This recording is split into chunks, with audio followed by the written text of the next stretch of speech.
यदि इस जन्म में ऐसा नहीं किया तो बहुत पछताना पड़ेगा। बस दिन जा रहे हैं, दिन जा रहे हैं। रोज 2-4 बार दिन में ऐसी तैयारी होती है, जाना है, श्री जी के पास जाना है।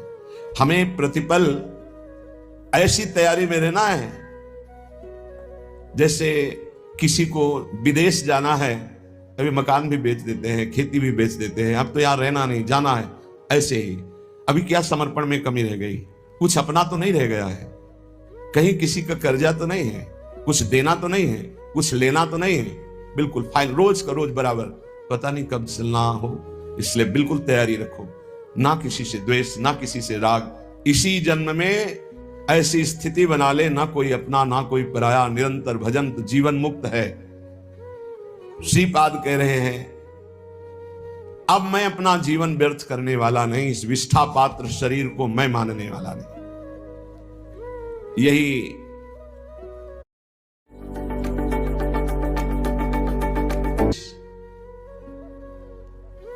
मां ने अपने पुत्र को दिया था। कोई बिरला ही मां होती जो ऐसा उपदेश देती है। जब बालक हुआ मदालशा जी के, और वो थोड़ा विवेक, तो छोटी सी बात में जैसे रो देना, तो उन्होंने कहा क्यों रोता है रे?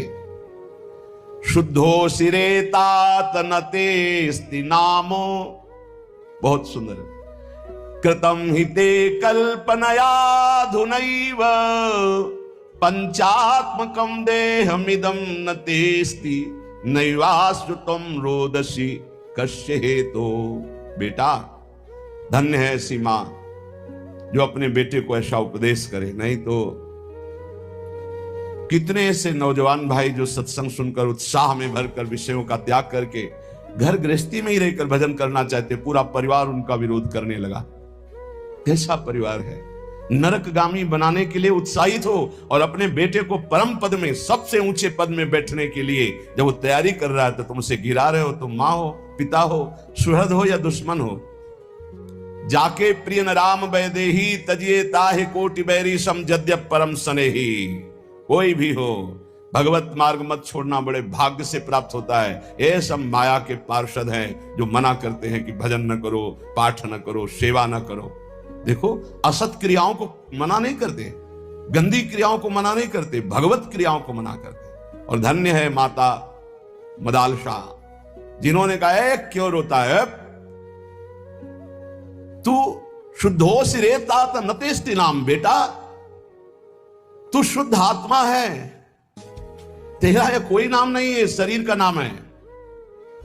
तू कल्पित नाम से युक्त पुकारा जा रहा है, तेरा नाम नहीं है, तेरा ये शरीर नहीं है। इस शरीर पंचभूतों का ढांचा है, तू शरीर नहीं है। ना ये तेरा है ना तू इसका है। बेटा, किस लिए रो रहा है? शुद्धो सिरे तात नेतेस्ति नाम, तेरा नाम नहीं है। कृतम हिते कल्पना युधा नहीं, ये कल्पना है, कल्पना तूने कामनाएं की, उसी की वजह से तू शरीर में फंस गया। तू शरीर नहीं है, पक्की बात। कल एक नवयुवक भाई कह रहे थे कि हमें बड़ा संशय है, आप प्रमाणित कीजिए विज्ञान और अध्यात्म को एक करके। आज हम आधुनिक पढ़ाई पढ़ने वाले लोग हैं, हम कोई श्रद्धा में नहीं फंसने वाले। प्रमाणित कीजिए आप कि आपका अध्यात्म सत्य है। कैसे प्रमाणित करें? विज्ञान केवल स्थूल को जानने वाला है, वो भी बहुत प्रवीण विज्ञान में जो है, केवल स्थूल जगत, इसके आगे नहीं। स्थूल जगत, स्थूल शरीर, सूक्ष्म में प्रवेश ही नहीं है। और अध्यात्म सूक्ष्म के आगे कारण से भी परे है। विज्ञान क्या जानेगा? क्या जानेगा? विज्ञान केवल स्थूल जगत, स्थूल ढांचा, इसी का केवल विज्ञान है और कोई विज्ञान नहीं। हमें बता दीजिएगा। स्थूल जगत, स्थूल ढांचा, इतना ही विज्ञान है। कोई यंत्र तैयार हुआ आज तक विश्व ब्रह्मांड में जो सूक्ष्म शरीर को दिखा सके, जो कारण शरीर का अनुभव करा सके? फिर आत्म तत्व तो ये बहुत ही स्थूल जगत। जैसे कहा जाता है कि चंद्र लोक गए, मिथ्या। एक सीमा, इसके बाद अंतरिक्ष है, इसके बाद स्वर्गलोक है। स्वर्गलोक में सबसे ऊंचाई पर चंद्रलोक है, जहां सूर्य से भी कई हजार योजन ऊपर, और सूर्य तक पहुंच जाए कोई तो राख के सिवा कुछ नहीं हो सकता। अब वहां कैसे जाना कि चंद्रलोक है? वहां कोई मिला था क्या कि मैं चंद्रलोकवासी हूं? एक सीमा है जहां तक पहुंचा जा सकता है यंत्रों के द्वारा। फिर सिद्धावस्था के द्वारा गति होती है, यंत्रों की गति नहीं होती, पांच भौतिक शरीरधारी की गति नहीं हो सकती।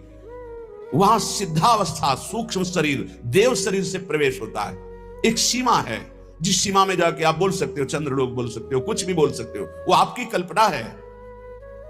आकाश के ऊपर जो स्वर्ग, महालोक, जनलोक, तपलोक, सत्यलोक, इन लोकों में सिद्धावस्था को प्राप्त महापुरुष पहुंचते हैं। स्थूल, जितना स्थूल यंत्र से स्थूल तक की, जहां स्थूल की सीमा समाप्त, वहां सिद्धावस्था में प्राप्त सूक्ष्म देहधारी महापुरुष जा सकते हैं, स्थूल शरीरधारी। आज भी त्रिशंकु लटके हुए हैं बीच में। विज्ञान, जितने अस्त्र का निर्माण हो रहा है वो हमारे शास्त्रों में लिखे हुए हैं। कोई भी क्रिया जिसे ऑपरेशन कहा जाता है वो शल्य क्रिया शास्त्रों में लिखी हुई है। शल्य क्रिया, क्या बिजली आज बनी है क्या?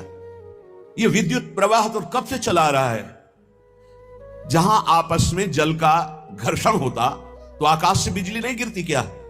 तो विज्ञान बनाता कहां से है? हमारे शास्त्रों से ही तो। लेकिन स्थूल मात्र को, सूक्ष्म को नहीं, ना बना पाया है ना बना पाएगा। अरे बोले विज्ञान ने हवाई जहाज बना दिए, तो पेट्रोल वाले बनाए ना, डीजल पेट्रोल, ये पढ़ते होंगे ना। ऐसे विमानों का ब्रह्म ऋषियों ने निर्माण किया जिसमें न ड्राइवर की जरूरत है ना पेट्रोल। ऐसे एक विमान नहीं, असंख्यों विमान देवलोक में हैं, पर पहुंच नहीं। कोई ललकारे ना अध्यात्म को।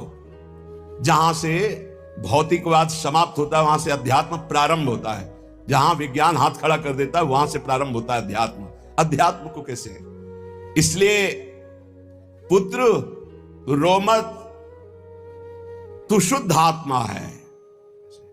बहुत भी जब आके ज्यादा छाटने लगते ज्ञान विज्ञान ना, तब सीधी बात होती कि 3.5 हाथ के शरीर में रहते हुए कितने साल हो गए तुम्हें? बोले 40 साल। 40 साल में 1 सेकंड भी अपने से मिले हो? कल एक प्रश्न करता कर, हम कोई श्रद्धा पे विश्वास नहीं करते, जिसको हमने देखा नहीं उसको मानते नहीं। तो तुमने अपने को देखा अपने को? चुप, मानते हो ना तुम हो? हाँ, कौन हो पता नहीं। फिर इतने मूर्ख हो कि तुम्हें अपना पता नहीं, तो तुम तत्व को क्या जान जाओगे? भगवान को क्या जान जाओगे? अध्यात्म को क्या जान जाओगे?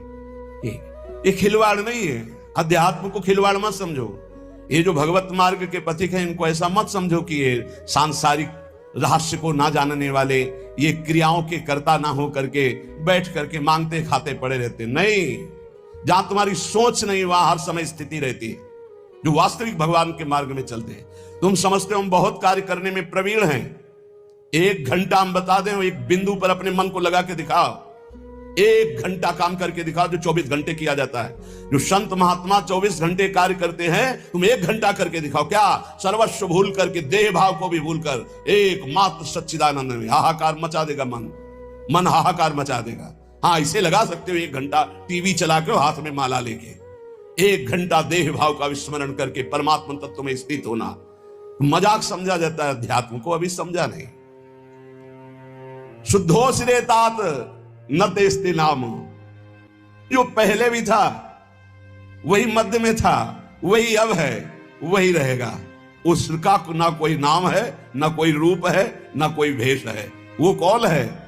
बोले शुद्धोस रे तात न तेस्ते नाम कृतम हिते कल्पन याधुनैव पंचात्मकम देहमिदम न तेस्ति नैवास्ति त्वं रोदसी कस्य हेतु। बेटा तो क्यों रो रहा है? तो शुद्ध बुद्ध परमात्मा अंश है, परमात्मा स्वरूप है। ये 5 भौतिक देह तेरा नाम नहीं है। ना तू देह है, ना ये तेरा देह है, ना देह का नाम तेरा है। किसके लिए रो रहा है? धन्य है माता ऐसी जो अपने पुत्र को शुद्ध ब्रह्म ज्ञान का उपदेश दिया। नवा भवान रोदिति वै स्वजन्मा शब्दो यमासाद्य महिष सूनुम विकल्पमाना विविधा गुणास्ते गुणाश्च बहुता सकलेन्द्रियेषु। तात, तू समझ, ये रोना भी क्रिया तेरे में नहीं हो रही। तू आनंद स्वरूप है, तेरे में रोना कभी हो ही नहीं सकता। राजकुमार, ये तेरे शरीर का संबोधन किया जा रहा है, तेरा नहीं। ये इंद्रिया तेरी नहीं, तू इंद्रियों का नहीं, तो शुद्ध बुद्ध आत्मा है। तेरे में ना गुण है ना अवगुण, तो गुण और अवगुण दोनों से अतीत सच्चिदानंद स्वरूप है। देख, जो इस जगत में दुर्बल हो जाते हैं उन्हीं के ऊपर भूतों की आवेश वृत्ति होती है, दुखों की होती है। तो निर्बल नहीं, सबल। जब चीख चीख के कहते हैं तू भगवान का अंश है, भगवत स्वरूप है, तू सब कुछ कर सकता है, हिम्मत कर। जरा सी हार हो गई, जरा सा नुकसान हो गया, बोले आत्महत्या कर लेंगे, आत्महत्या कर लेंगे। तुम समझते हो तुम कौन हो?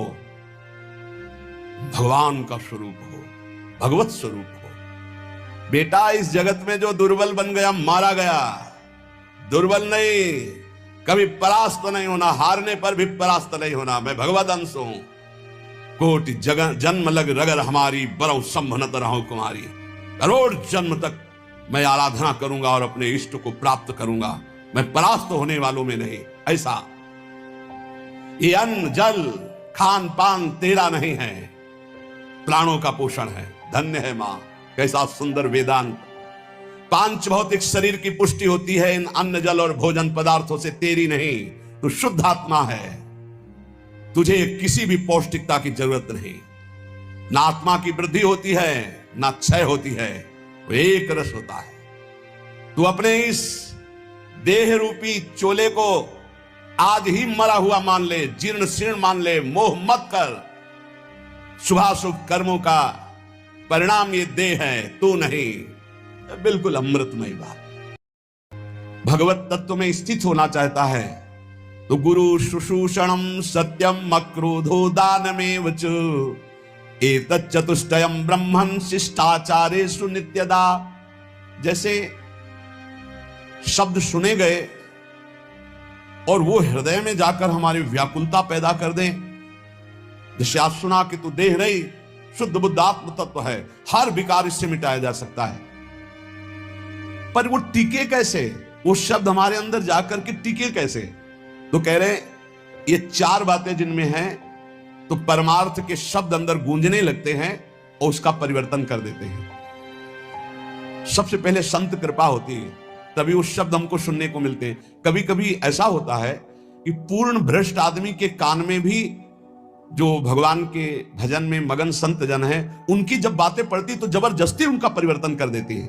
उनका पावर जो भजन का है, कृपा का है गुरुजनों के, वो शब्द के साथ जाता है, जीव का परिवर्तन कर देता है। पर उससे आगे बढ़ने के लिए, जैसे देखा गया 4-6 महीने तो ठीक चला, हम फिर फिसल गए। वो उनके वचन का पावर आपको बिल्कुल नार की स्थिति से ऊपर उठाया था। अब आपको संभल के चलना पड़ेगा। ऐसा नहीं कि जीवन भर बस वो काम कर जाएगा, नहीं। एक बार आपको निकाल के अब फिर दलदल में गिरोगे जाके तो मरो। आगे ठीक से चलो। ये चार बातें जिसके जीवन में है, वो अपने भजन को बढ़ाएगा, भजन को बचाएगा और भजन को पचा लेगा। गुरु आज्ञा में रहना, सत्य क्रिया, सत्य विचार, सत्य भाषण और क्रोध ना करना, और दूसरों को अभय दान देना, भगवान नाम सुनाना। ये चार बातें बहुत जोर की, जिसमें जीव का परम कल्याण हो जाता है।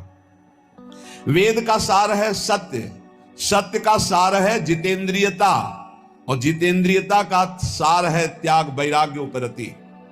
त्याग, भोगों की इच्छा पर भोगूंगा नहीं क्योंकि भगवत प्राप्ति करनी है। वैराग्य, भोगने की इच्छा ही नहीं रही। उपरति, भोग ही है, ऐसी वृत्ति ही खत्म हो गई। ये है संपूर्ण वेदों का सार। जो न्याय युक्त कार्य हो, जिसको महापुरुषों ने किया है, जिसका विधान किया, वही कार्य किया जाए, मनमानी कोई कार्य ना किया जाए। यदि मनमानी कार्य किया गया तो उससे लाभ नहीं होगा। आजकल बहुत मनमानी हो रही है, बहुत मनमानी। कोई किसी ना तो निगमागम शासन स्वीकार किया जा रहा है, वेद का शासन, और ना वेदज्ञ महापुरुषों का शासन स्वीकार किया जा रहा है। सब मनमानी करने में स्वतंत्र हैं। गुरु बस इस बात का कि तुम मंत्र हमें दो, हम 50 को और देते हैं, बस इस बात के लिए गुरु मंत्र दिया, उसका साक्षात्कार किया, इसके लिए नहीं। इसके लिए तो गुरु की अधीनता स्वीकार करनी पड़ेगी। कह रहे कि यत् करोत्य शुभम कर्म शुभम वा यदि सत्तम अवश्यम तत्समाप्नोति पुरुषो नात्र संशयः। होश में तुम जो कर्म करोगे, शुभ या अशुभ, तुम्हें भोगना पड़ेगा, कोई मिटा दे ऐसा समर्थ नहीं है। देख लो भाई, कोई मिटा दे ऐसा समर्थ नहीं, वो केवल वही मिटा सकते हैं जिन्होंने पूरी सृष्टि की रचना की, श्री भगवान, दूसरे की सामर्थ्य नहीं, इसलिए हमें विश्वास नहीं है। ये इसलिए बता रहे, करे यद करो शुभम कर्म शुभम वा यदि सत्तमम अवश्यम तत्समाप्नोति पुरुषो नात्र संशया। अवश्य भोगना पड़ेगा जो कर्म किए हैं। इसीलिए हम कह रहे हैं, किसी पर ये मत सोचो कि तुम्हारे कर्म को कोई नष्ट कर देगा, कोई नहीं, कोई नहीं।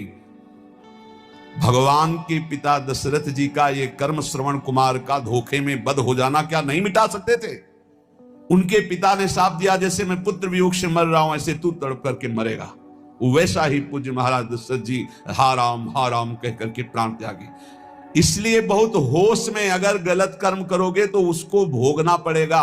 और ये भ्रम छोड़ दो कि कोई तुम्हारे दान पुण्य सेव संतरा देने करके तुम कोई जंतुर अंतुर बंधवा कर अपने पाप कर्म को मिटा दोगे। मुझे समझ में नहीं आता, क्योंकि हमारा शास्त्र ऐसा नहीं कहता। बड़े बड़े महापुरुषों को भोगना पड़ा है, और उनकी तो बात क्या, जो ईश्वर कोटि के है, फिर साधारण ही कैसे मिटा सकते हैं। यद करो शुभम कर्म शुभम वा यदि सत्तमो। भाई ध्यान करो, कोई भूल करके पाप मत करो, नहीं तो उसे भोगना पड़ेगा, अवश्य अवश्य भोगना पड़ेगा।